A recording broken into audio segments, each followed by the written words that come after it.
Kwa kipindi hicho mimi nilipaona parefu sana kwa sababu maana yake hiyo ndio ilikuwa hela yako ya kwanza uigizaji.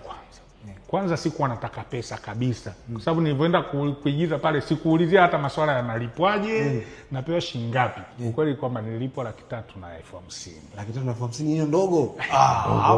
Kwa ndogo. Lakini sasa hivi unaona ndogo. Sasa hivi unaona.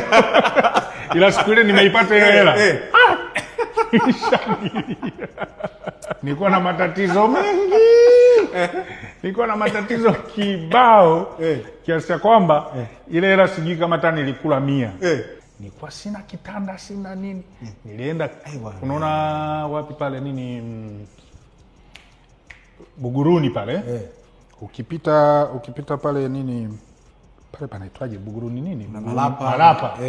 Pale pembeni hivi. Sio kuna sehemu wanauzaga vitanda. Napajua pale. Kuna kitanda nilikuwa napita pale kiasi kwa nikipita nasema hiki mimi nakitaka hiki. Kitanda cha ndoto yako.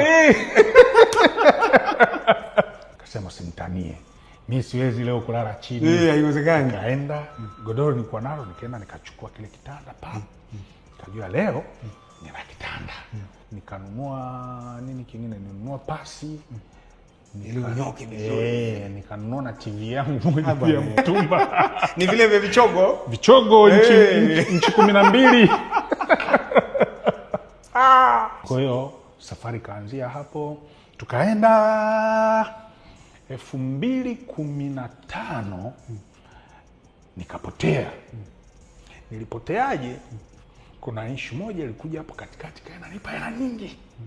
Kaona kwenda kuigiza nini bana? Nikipigiwa bana tunakuhitaji hivi na hivi na unapata kazi au nini? Kuna kazi nilikuwa nafanya. Ambaye alikuwa ananiingizia hela nyingi kwa siku, yani nilikuwa naingiza hela nyingi sana kuliko hiyo uigizaji maana. Kuliko uigizaji. Kwa hiyo zikanizubalisha kule. Safari imekuwa ndefu sana, ilikuwa na mambo mengi. Lakini ilikuwaje challenge wakati unarudi kwa mara ya pili kwenye game? Kuta watu washakuwa mastaa wengi washaenda mbali. Nafasi unapataje? Tena kama ya zamani. Ni kama unaanza kujitambulisha. Hawakuelewa, unaambia bwana mimi niliwahi kuigiza na Kanumba nyie. Kwa sababu hii industry yetu kipotea kidogo tu kuna vyuma vinaibuka.